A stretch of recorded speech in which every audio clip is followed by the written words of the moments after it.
बच्चों, आपको कहीं जाना होता है तो आप कैसे जाते हैं? शायद टू व्हीलर से जाते होंगे, या थोड़ा और दूर जाना होता होगा तो कार से जाते होंगे, या बस से जाते होंगे, या और दूर जाना होता होगा तो ट्रेन से जाते होंगे, या फिर एरोप्लेन से। ये एरोप्लेन, ट्रेन, कार, ट्रक, बस, टू व्हीलर कैसे चलते हैं? निश्चित रूप से इनको चलाने के लिए ईंधन चाहिए, और वो ईंधन क्या होता है आप बता सकते हैं? बिल्कुल ठीक, ये पेट्रोल या डीजल हो सकता है। अब पेट्रोल या डीजल से ये वाहन जो है चलते हैं, ये उनके लिए ऊर्जा है। अब आप विचार करिए, हम सुबह से लेकर रात तक कितना सारा काम करते हैं, दौड़ते भागते हैं, पढ़ाई कर रहे हैं, लिख रहे हैं, सोच रहे हैं।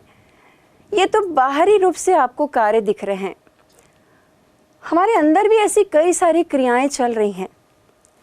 इन सारी क्रियाओं को करने के लिए क्या चाहिए? बिल्कुल ठीक, ऊर्जा चाहिए।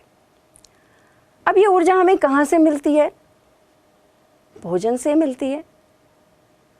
अब हमको ये तो पता है कि भोजन से मिलती है, लेकिन कैसे? सवाल ये है कि भोजन से ऊर्जा कैसे मिलती है। तो आज हम इसी के बारे में जानेंगे कि जो हम भोजन लेते हैं वो कैसे ऊर्जा में परिवर्तित होता है। आप सब ने एक सजीवों का मुख्य लक्षण श्वसन जानते हैं। श्वसन एक मुख्य प्रक्रिया है जो कि सजीवों में होती है। अब ये जो श्वसन है, ये एक जैव रासायनिक जटिल प्रक्रिया है जिसके जरिए ऊर्जा मुक्त होती है, और जो ये ऊर्जा मुक्त होती है, इसी ऊर्जा का हम उपयोग करते हैं। अब ये श्वसन की प्रक्रिया होती कैसे है? ये या तो ऑक्सीजन की उपस्थिति में हो सकती है या फिर अनुपस्थिति में भी हो सकती है।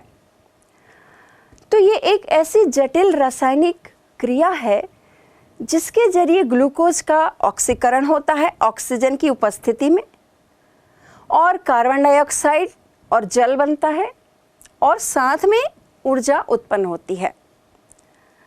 तो ये श्वसन की प्रक्रिया है जिसमें ऊर्जा उत्पन्न होती है।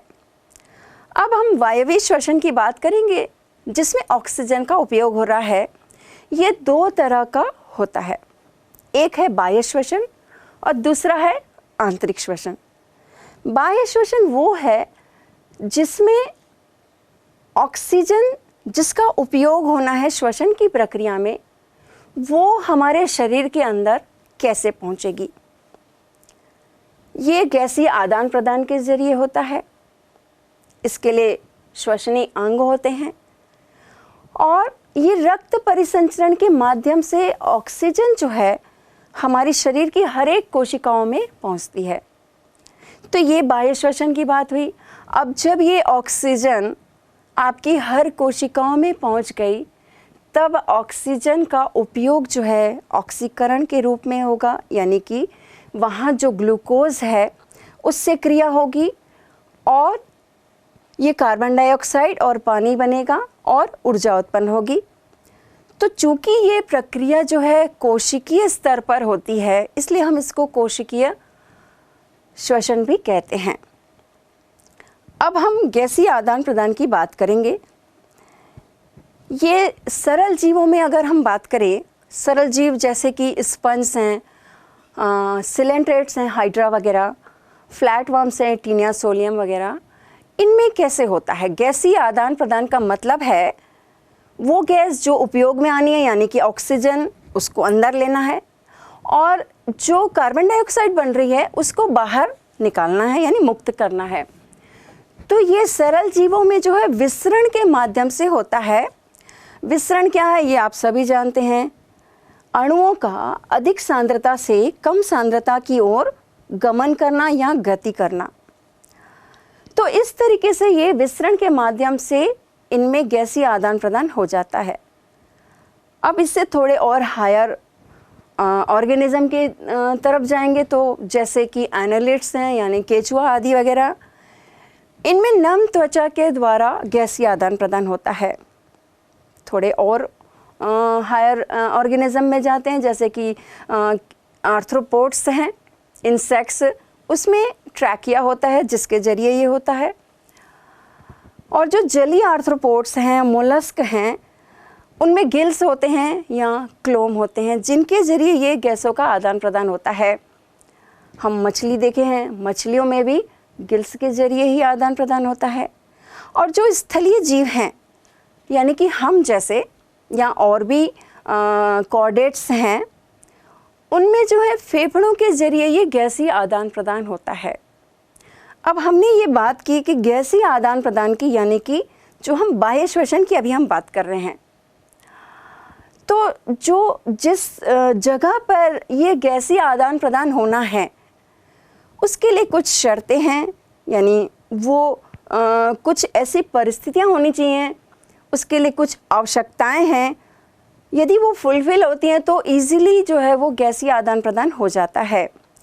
अब जहाँ पर ये आदान प्रदान होना है उस जगह को एक तो ऑक्सीजन जो स्रोत है जहाँ पर ऑक्सीजन भरपूर है वो वाला स्थान होना चाहिए। दूसरी बात जो है ये नम होनी चाहिए, नम मतलब मॉइस्ट होनी चाहिए ताकि इजीली आदान प्रदान हो सके। तो इस तरीके से ये जो कुछ आवश्यकताएं हैं, परिस्थितियां हैं, जिसके ज़रिए ये जो गैसीय आदान प्रदान है वो बहुत आसानी से हो जाता है, यानी ऑक्सीजन अंदर आ जाएगी और जो कार्बन डाइऑक्साइड है वो बाहर विमुक्त हो जाएगी। तो ये तो अभी हमने बात की पहली यानी बाह्य श्वसन की। अब हम इनसे जो गुजरने वाले जो अंग हैं उनकी बात करेंगे।